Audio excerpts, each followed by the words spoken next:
How did you end up at GCA? How did you find out about? I didn't even know the Augustinians existed when I was growing up. Well, we had Father Conrad at the Racine Monastery, St. Rita's Monastery, and my brother Howard joined right after high school, right after grade school.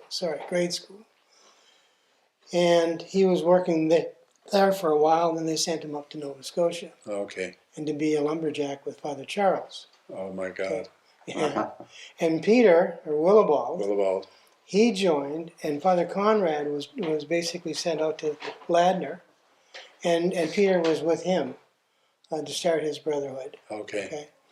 And then Peter came here, and both Howard and Peter, or Jude and Willibald, and I were here at the same time. Okay. Yeah, I remember that. Yeah. But I didn't, as I said, I didn't even know the Augustinians existed. Growing up in Manitou, a little fishing village, didn't know who they were, never heard of them, until Father Andrew came to preach a parish mission. And in those days, you had 1 week for the men, 1 week for the women, and in the afternoon, you brought all the school kids over. Right. So I go to the church thinking it's a mission and hated them because they went on forever. Walked in, and there was this priest dressed like I'd never seen any priest dressed before. He was in the Augustinian habit, only he was black. So I was fascinated about why is this guy dressed so funny, and thought no more of it until about 2 weeks later, Sister Roderick, who was the principal of the school, called me in and said, there's a school run by monks up outside of Antigonish. It's a really good school. It's very small, and they're offering you a scholarship to go there. Wow. And I have to be honest, the only reason I said yes was to get the hell out of Manitou. I loved Manitou, but I mean, man, this was opening up the world to me, big time. And who applied for the scholarship? I don't know. It was just offered to me. I'm sure the sisters that were teaching you probably they helped with that. Yeah. I got the same deal. I worked at the monastery in Racine in grade 7 and 8, wanting to be a priest, not a brother. Yeah. Okay. And I was learning French. Okay. Wow. They had a tape recorder, and I had to repeat it. Anyway, upstairs, and there's nobody else there, just me at that juncture. And then worked those 2 summers, and my brother Bobby came with me one time, but he didn't come with me the second time. Okay. And then right out of grade 8, I worked at the monastery there, and then came directly here. We flew from Milwaukee to Toronto, and then Toronto we took a car. I remember you telling me about this. Yeah.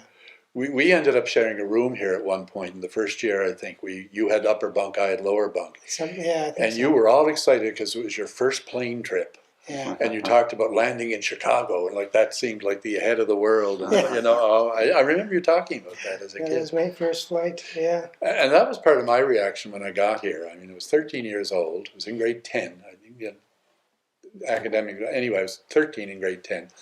I come here.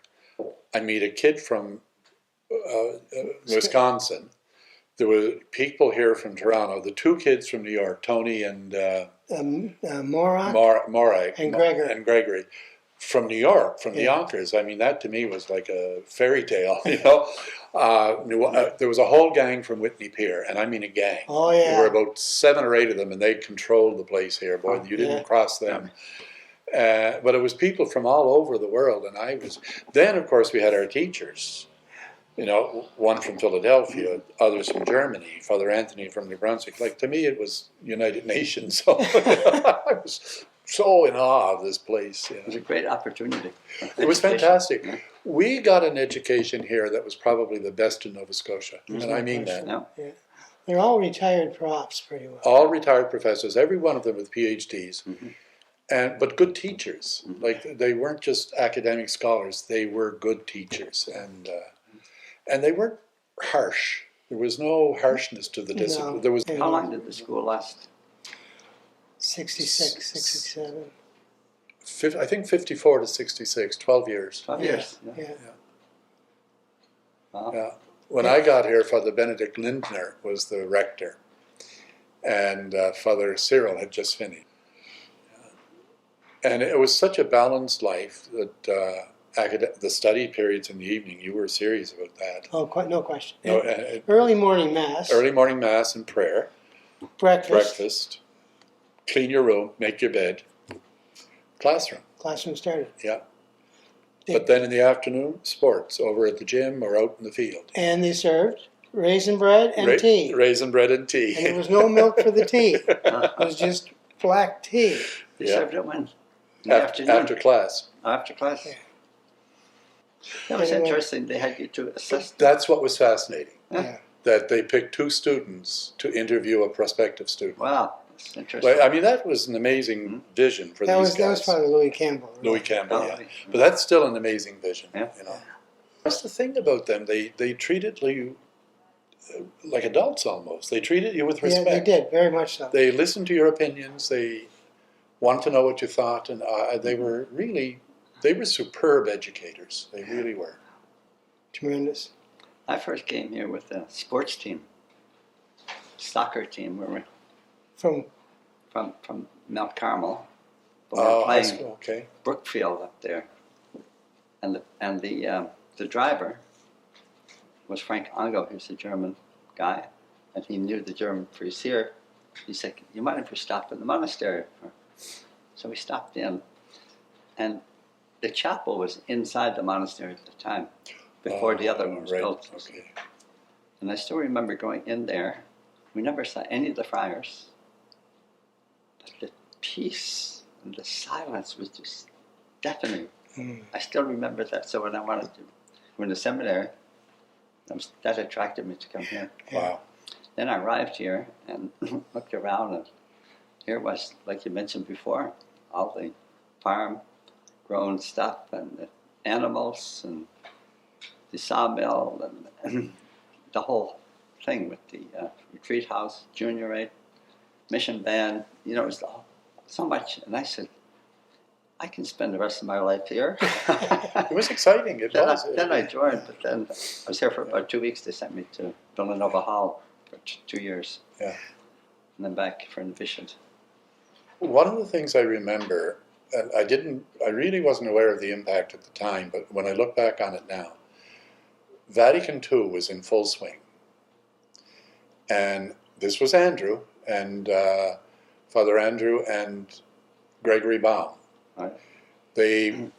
Bishop Power was coming home from Rome after the second session, and Power approached Andrew and said, we have to find a way to educate the priests of the diocese about Vatican II.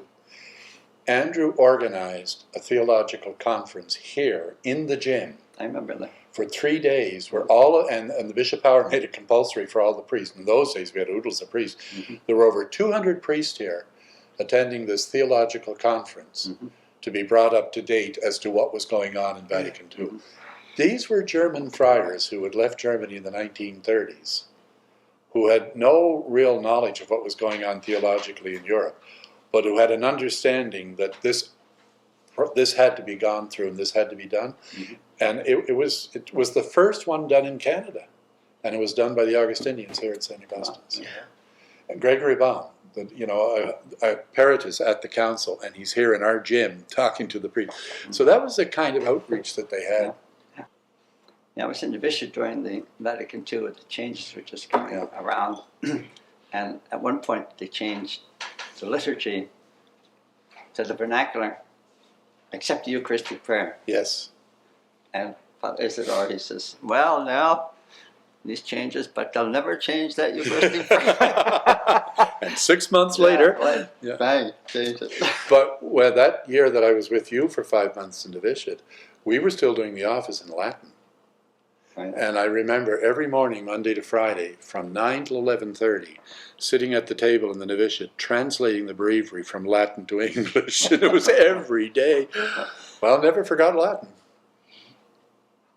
Well, I remember Latin, but I still would struggle to read it now. Yeah. My years at Villanova, too, Cyril was a wonderful guy. Yeah, he was. Yeah. Cyril had such common sense, you know.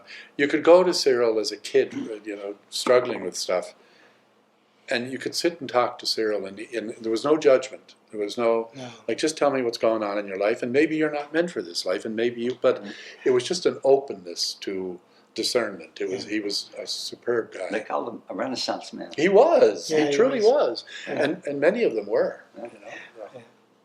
Well, he told me after I was going to leave, if things change, you're welcome back anytime. Yeah. Which was very nice. Yeah. When I left, he sent me a letter to say, we had great hopes for you, so now we'll transfer those for the wider church. And that's what he wrote me. You know, that like there was no recrimination because I left. It was just, these were good men. When I was in the bishops, there were 7 of us. 5 brother candidates, mostly from Cape Breton, I think. Then there was Brian Coyle and myself. Oh, right, Brian. Forgot about Brian. And we were clerics to go on for philosophy and theology. So it was just at the end of the year, that's when Andrew left. the prior, it was the first Canadian prior that he left. And it shook up everything. Yeah, it really Big did. time. Time, The bottom fell out of it. Yeah. All that stuff that was supposed to be in the chapter to get approved Yeah. was It was thrown out. wiped away. Yeah. So the And that's when what the happened- Exodus. That's when the Exodus started. Yeah, what It really happened did. right away? The 5 brother candidates left, just like that. Eddie Mullins was one of them. That's Brother right. Dominic, yes, Yeah. and Pat Bates or Tom Yeah. Bates. They were all there. Oh, Eddie was in. Eddie was Brother Dominic. He was at the time that it happened. He had already left here, and he was in Merry but he left. Yeah. Wow. Oh yeah. So there's only 2 of us left there here. This is and the authorities from Mirror Lake says to that Brian could go on to philosophy. But before that, I was in my room, and Father Isler comes to the door and he knocks at my door. I come in. He said, well. I said, well, what? Well, aren't you leaving? I said, no, I'm staying. Oh, you're staying? Okay. So then Brian was given permission to go for philosophy at Villanova, but he asked me to stay another period of time. Did Brian actually go to Villanova? He Yeah. he went. I didn't realize he went Yeah. that far. Yeah. So you would think that I would be disappointed at that, but I was thrilled. Stay here. You know, it was the fall, and we took care of the shrine, and the weather was just beautiful and such a great place. So I was here till December, and Father Isler said, okay, Father, you can go now to Villanova. So many people came here with such a wealth of experience of different backgrounds. And you'd be hearing stories. I remember when John Bosworth came, and I was listening to his story as a banker in Manhattan. You know, Oh, yeah. I grew up with a credit union in Manitou, and I'm talking to a guy who was a banker in Manhattan. You know, I just remembered the John oh, it was amazing. that you were talking about, the other John, Kelleher. Kelleher, yes, and he died very young. Yeah. He was ordained, but he died very young. Yeah. I was very sorry when I heard that the school was closing, and I was sorry for 2 things, because it was the beginning of what you could see was the dying days of the Augustinians. You could see that people were leaving and new people weren't coming in. Mm-hmm. But I was also sorry to see the school close, because it was such a good school. It was fantastic. Yeah, it really was. Now, me being from Wisconsin, when the festivity days, like Thanksgiving, Christmas, Easter, or whatever, I would be invited to go to people's homes. And I went to You went to my place in Manitou. Yeah. and that was one heck of an experience. Yeah. Because it was a fishing village. Is Getting what it is. lobsters that time. Not at that time, at Christmas, Thanksgiving. No. Well, no, but, Yeah. it was a fishing village with a company store. Yeah. I mean, it was really neat. Yeah. Although I think they were robbing you at the store with Yes, they were. prices, and they would spend money in the off season, and they would get credit at the store, and then pay them back when the lobster fishing season started again. Yeah. 3 years ago, I was 81, and I was at a meeting in Pennsylvania, Villanova, and the Father General was there. A Spaniard, you know, General for the whole order of the world. very friendly guy, comes over to me, stands right in front of me like that, put both hands on my shoulders like that, looked into my eyes, and he paused. He said, "You have 30 more years." There'll be 111.